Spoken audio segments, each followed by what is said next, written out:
Hello student, welcome to our YouTube channel commerce efficiency. आज की class में cover करेंगे स्पेशल ट्रांजेक्शन जो गुड्स से रिलेटेड है। इससे पहले वाली क्लासेस मैंने आपको हर एक टॉपिक बिल्कुल कंसिस्टेंसी से करवाया हुआ है। अगर अभी तक आपने लास्ट वीडियोस नहीं देखिए ताकि आपकी स्टडी में कंसिस्टेंसी बनी रहे। अगर अभी तक आपने मेरे चैनल कॉमर्स एफिशिएंसी को सब्सक्राइब नहीं किया, सब्सक्राइब कीजिए ताकि जब भी मैं न्यू वीडियोस अपलोड करूं सबसे पहले नोटिफिकेशन आपके पास जाए, आप वीडियोस को सबसे पहले देखो और आपकी स्टडी बूस्टअप हो। एक्सप्लेनेशन में हम पढ़ते हैं कि एक्सप्लेनेशन में क्या लिखा है। गुड्स से रिलेटेड जितनी भी ट्रांजेक्शन्स आती हैं, जैसे एग्जाम्पल के लिए ड्राइंग इन द गुड, कहते हैं कई बार क्या करता है जो प्रोप्राइटर होता है वो गुड्स को ड्रॉ करके ले जाता है अपने पर्सनल यूज़ के लिए। तो इससे क्या होता है, गुड्स सेल तो होती नहीं है, लेकिन ड्राइंग करने से पर्सनल यूज़ के लिए गुड्स को ले जाने से क्या होता है कि परचेज जो होती है वो जरूर रिड्यूस हो जाती है। तो इसमें एंट्री कैसे हम ट्रीट करेंगे, ड्राइंग अकाउंट डेबिट हो जाएगा, टू में परचेज अकाउंट के नाम से दिखा देंगे। यहाँ पे सेल नहीं आएगा क्योंकि यहाँ पे जो गुड है वो सेल नहीं की गई है, प्रोप्राइटर द्वारा अपने पर्सनल यूज़ के लिए इस्तेमाल की गई है। इस कारण से यहाँ पे परचेज अकाउंट दिखा दिया जाता है, क्योंकि ड्रॉ करने से, गुड्स को ड्रॉ करने से परचेज क्या आते हैं, कम हो जाती है। परचेज अकाउंट है वो क्रेडिट किया गया क्योंकि इससे रिजल्ट क्या होता है ट्रांजेक्शन से कि जो नेट अमाउंट होती है परचेज की वो कम हो जाती है, क्योंकि यहाँ पे सेल तो हुई नहीं है।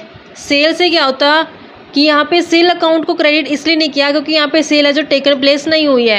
Also when the good go out of business at a cost price, यहाँ पे जो गुड गई है वो कॉस्ट प्राइस के ऊपर गई है, यानी कि प्रोप्राइटर ने जो ड्राइंग की है गुड्स को अपने पर्सनल यूज़ के लिए इस्तेमाल किया वो कॉस्ट प्राइस पे लेके गया है। Purchase account should be credit and not sale account, तो इस कारण से यहाँ पे परचेज अकाउंट को क्रेडिट किया जाएगा, ना कि सेल्स अकाउंट को। नेक्स्ट में आता है कि अगर गुड है जो चैरिटी के लिए की जाती है, चैरिटी का मतलब होता है कि कई बार दान की जाती है, कई बार क्या कहता है अपनी गुड्स को दान वगैरह में दे दिया जाता है, तो उसको बोलता है चैरिटी। चैरिटी करना कंपनी के लिए एक तरह कहता है एक्सपेंस ट्रीट किया जाता है इसको। तो इससे क्या होता है कि चैरिटी अकाउंट को डेबिट कर दिया जाता है, क्योंकि नॉमिनल अकाउंट जब हम पढ़ते हैं तो उसमें नॉमिनल अकाउंट का रूल क्या कहता है कि डेबिट किए जाते हैं जितने भी एक्सपेंसेस होते हैं। तो यहाँ पे चैरिटी को एक्सपेंस मानना है, तो इस कारण से चैरिटी अकाउंट को यहाँ पे डेबिट कर देंगे।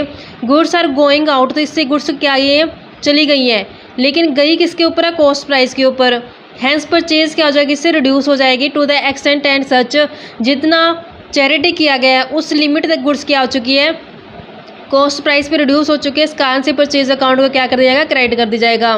तो एंट्री क्या हो जाएगी, चैरिटी अकाउंट डेबिट, क्योंकि चैरिटी को एक्सपेंस मानना है नॉमिनल के हिसाब से। नॉमिनल अकाउंट कहते हैं जितने एक्सपेंस होते हैं डेबिट किए जाते हैं, तो चैरिटी अगर एक्सपेंस हो चैरिटी अकाउंट को क्या कर दिया जाएगा, डेबिट कर दी जाएगा। और टू में क्या हो जाएगा, परचेज अकाउंट। कई बार क्या होता है कंपनी गुड्स को डिस्ट्रीब्यूट करते हैं free sample.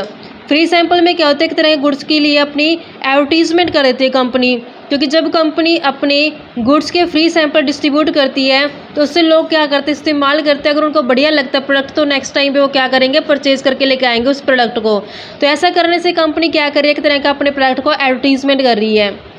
Sometime the good are distribute, कहता है कई बार क्या करते हैं कंपनी गुड्स को डिस्ट्रीब्यूट करते हैं फ्री सैंपल में। जो पोटेंशियल बायर होते हैं, पोटेंशियल बायर कौन से होते हैं, जिनसे हमें एक्सपेक्टेशन होती है कि इन फ्यूचर में वो हमारे प्रोडक्ट को खरीद सकते हैं, उनको बोला जाता है पोटेंशियल बायर। यानी अभी वो हमारे कंज्यूमर नहीं है, लेकिन आने वाले टाइम में हो सकता है कि वो हमारे प्रोडक्ट को परचेज करें। In order to promote sale, जो सैंपल डिस्ट्रीब्यूट किया जाता है किस लिए किया जाता है, ताकि सेल क्या हो जाए, प्रमोट हो जाए।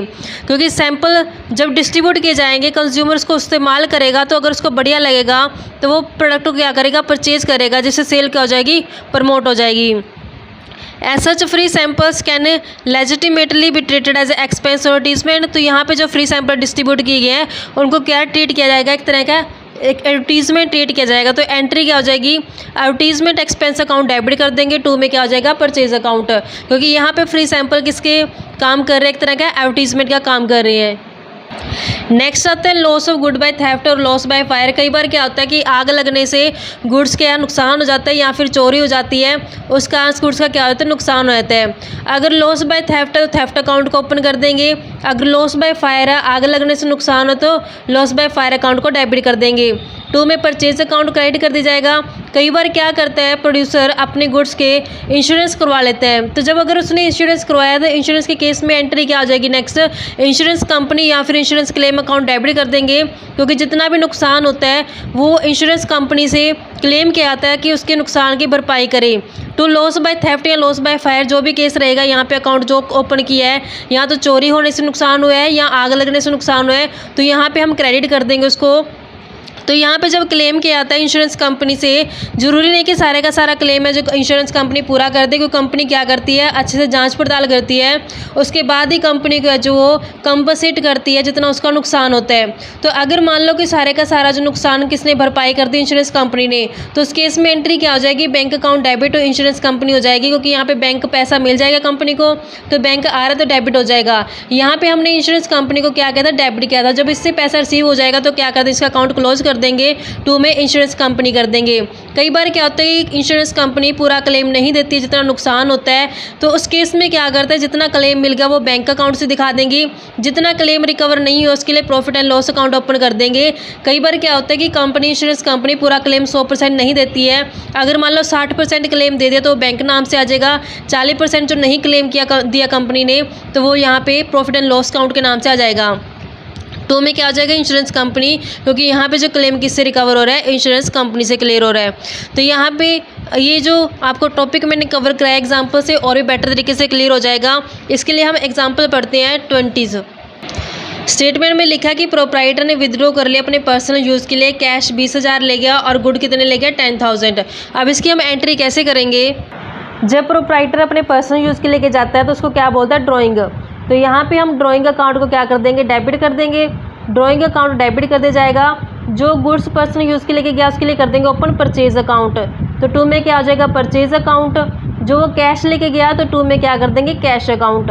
अब यहाँ पे क्वेश्चन ने बोला कि कैश तो 20,000 की, तो कैश के आगे 20,000 लिख दिया। जो गुड्स लेके गया 10,000 की, वो गुड्स के आगे लिख देंगे 10,000। तो टोटल कितना ले गया, वो 30,000 की ड्राइंग करके ले गया। तो इस तरीके से ड्राइंग के आगे हमने कितना लिख दिया, 30,000 रुपये। नेक्स्ट कहते हैं गुड्स है जो 50,000 की चैरिटी के लिए दे दी, सेल प्राइस उसका 60,000 है। ध्यान रखने वाली बात ये है बच्चों कि जब भी चैरिटी की जाते हो 50,000 हम कॉस्ट पे लेके चलते हैं, सेल प्राइस नहीं लेते, क्योंकि यहाँ पे सेल नहीं की गई, ये चैरिटी की गई है। चैरिटी में हमेशा कॉस्ट उठाई जाती है। तो यहाँ पे चैरिटी अकाउंट को डेबिट कर दिया जाएगा। तो चैरिटी अकाउंट डेबिट हो जाएगा, क्योंकि चैरिटी क्या है, एक्सपेंस शीट की गई है। 2 में क्या आ जाएगा, परचेज अकाउंट। 2 में ओपन कर देंगे हम परचेज अकाउंट। चैरिटी कितने से की गई है, कॉस्ट प्राइस यहाँ पे आएगा 50,000। तो यहाँ पे 50,000 से हम एंट्री कर देंगे। नेक्स्ट आते हैं कि गुड वर्थ 25,000 है जो डिस्ट्रीब्यूट की गई है फ्री सैंपल यानी कि एडवर्टीजमेंट की तरह की गई है। तो यहाँ पे एडवर्टीजमेंट डेबिट हो जाएगी। 2 में परचेज अकाउंट ओपन कर देंगे। तो एंट्री कैसे करेंगे, एडवर्टीजमेंट एक्सपेंस डेबिट हो जाएगा, एडवर्टाइजमेंट एक्सपेंस अकाउंट डेबिट हो जाएगा 2 में परचेज अकाउंट के नाम से। यहाँ पे जो एडवर्टीजमेंट की गई यानी फ्री डिस्ट्रीब्यूट की गया सैंपल के रूप में गुड्स को 25,000 से, तो यहाँ पे 25,000 आ जाएंगी, 25,000 आ जाएंगी। नेक्स्ट एंट्री में कहते हैं गुड वर्थ थी 50,000 और 20,000 की कैश क्या हो चुकी है, स्टोलन बाय एम्प्लॉई, यानी कि चोरी हो चुकी है। लॉस बाय क्या हो चुका है, थेफ्ट हो चुका है। 2 चीज़ें हैं, एक तो गुड चोरी हुई है, कैश चोरी हुई है। तो यहाँ पे टोटल लॉस कितना होगा, 70 का होगा, 50 + 20 70 का लॉस होगा। तो हम यहाँ पे जब इसकी एंट्री करेंगे कैसे करेंगे, लॉस बाय थेफ्ट के नाम से दिखाएंगे, क्योंकि यहाँ पे चोरी हुई है। तो लॉस बाय थेफ्ट डेबिट करेंगे। 70,000 का जो गुड्स चोरी हुई है वो तो परचेज के नाम से दिखा देंगे। 2 में परचेज अकाउंट के नाम से जो गुड चोरी हुई है वो हुई है 50,000 की, और जो कैश चोरी हुई है वो ये 20,000 की। तो 2 में कैश अकाउंट के नाम से दिखा देंगे 20,000।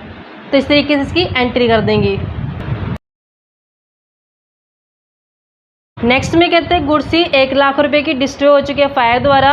इंश्योरेंस कंपनी ने एडमिट किया पेड सिर्फ 60% अमाउंट है जो मिली है कंपनी को क्लेम के रूप में। अब यहाँ पे लॉस 1 लाख का हो चुका है। किस कारण से लॉस है, ये कहता फायर से हो गया। लॉस बाय फायर 1 लाख से हो गया। गुड्स का है तो 2 में क्या आ जाएगा, परचेज। एंट्री किस तरीके से की जाएगी, यहाँ पे लॉस बाय फायर है तो loss by fire account debit कर देंगे।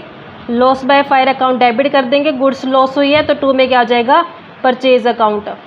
यहाँ पे जो लॉस है वो टोटल 1 लाख का हुआ है, 1 लाख का हुआ है। तो यहाँ पे कंपनी क्या करेगी, क्लेम करेगी इंश्योरेंस कंपनी से कि 1 लाख का नुकसान हो गया, 1 लाख के नुकसान की भरपाई कर दो। तो फिर नेक्स्ट एंट्री क्या कर देंगे, इंश्योरेंस कंपनी को डेबिट कर देंगे, क्योंकि यहाँ पे क्लेम किया जा रहा है कंपनी के द्वारा। इंश्योरेंस कंपनी डेबिट हो जाएगी। 2 में किस चीज़ का क्लेम किया गया, इसी लॉस बाय फायर का। तो 2 में आ जाएगा लॉस बाय फायर। तो loss by fire account debit कर देंगे। 1 लाख का क्लेम किया है कंपनी द्वारा तो 1 लाख यहाँ पे आ जाएगा। लेकिन इंश्योरेंस कंपनी से रिकवर कितने हैं, सिर्फ 60% रिकवर हुए हैं। तो जितना पैसा रिसीव होगा कंपनी को वो बैंक के नाम से दिखा देगी। तो यहाँ पे बैंक अकाउंट के नाम से दिखा देंगे, बैंक अकाउंट डेबिट कर देंगे। यहाँ पे सिर्फ 60% रिसीव हुआ है, तो जो बाकी 40% है वो कंपनी के लॉस हो गया, तो कहाँ जाएगा, प्रॉफिट एंड लॉस अकाउंट में। तो profit and loss account debit कर देंगे। किस चीज़ की रिकवरी हुई है, ये इंश्योरेंस कंपनी से रिकवरी हुई है, तो 2 में क्या कर देंगे, इंश्योरेंस कंपनी के नाम से इंश्योरेंस कंपनी अकाउंट को क्रेडिट कर देंगे। 1 लाख रुपया क्लेम किया गया था, 1 लाख का 60% यानी कि 60,000 रिकवर हो चुके हैं, 40,000 क्या हो चुका है, नुकसान हो चुका है कंपनी को। तो इस तरीके से ट्रीटमेंट किया हमने। आई होप बच्चों कि आपको क्लियर हो गया होगा। ऐसी रेगुलर वीडियो देखने के लिए आप मेरे चैनल कॉमर्स प्रोficiency को सब्सक्राइब, लाइक एंड शेयर करें।